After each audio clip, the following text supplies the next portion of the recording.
India versus England test మ్యాచ్లు team India రెండవ రోజు స్కోరు వివరాలు ఇలా ఉన్నాయి. వివరాల్లోకి వెళ్లే ముందు మన ఛానల్ని లైక్ చేయండి మరియు సబ్స్క్రైబ్ చేయండి. మీరు సబ్స్క్రైబ్ చేయడం ద్వారా మన ఛానల్లో వచ్చే లేటెస్ట్ అప్డేట్స్ పొందుతారు. రెండవ రోజు ఆట ముగిసే సమయానికి టీం ఇండియా 7 వికెట్ల నష్టానికి 421 పరుగులు చేసింది. జడేజా 81 పరుగులు, అక్షర్ పటేల్ 35 పరుగులు చేసి క్రీజులో ఉన్నారు. కేఎల్ రాహుల్ 86 పరుగులు చేసి అవుట్ అయ్యాడు. ఇంగ్లాండ్ బౌలర్లు తేలిపోయారు.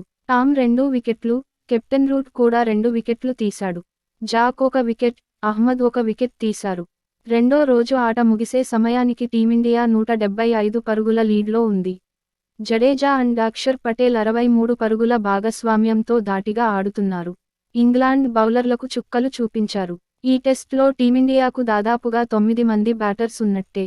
జైస్వాల్ మొదలుకొని అక్షర్ పటేల్ వరకి దాదాపు 9 బ్యాటర్లు దొరకడం నిజంగా ఇండియాకి ప్లస్ పాయింట్ అని చెప్పవచ్చు. మరిన్ని అప్డేట్స్ కోసం మన ఛానల్ని సబ్స్క్రైబ్ చేయండి మరియు లైక్ చేయండి. మన ఛానల్ని సబ్స్క్రైబ్ చేయడం ద్వారా మన ఛానల్లో వచ్చే లేటెస్ట్ అప్డేట్స్ పొందుతారు.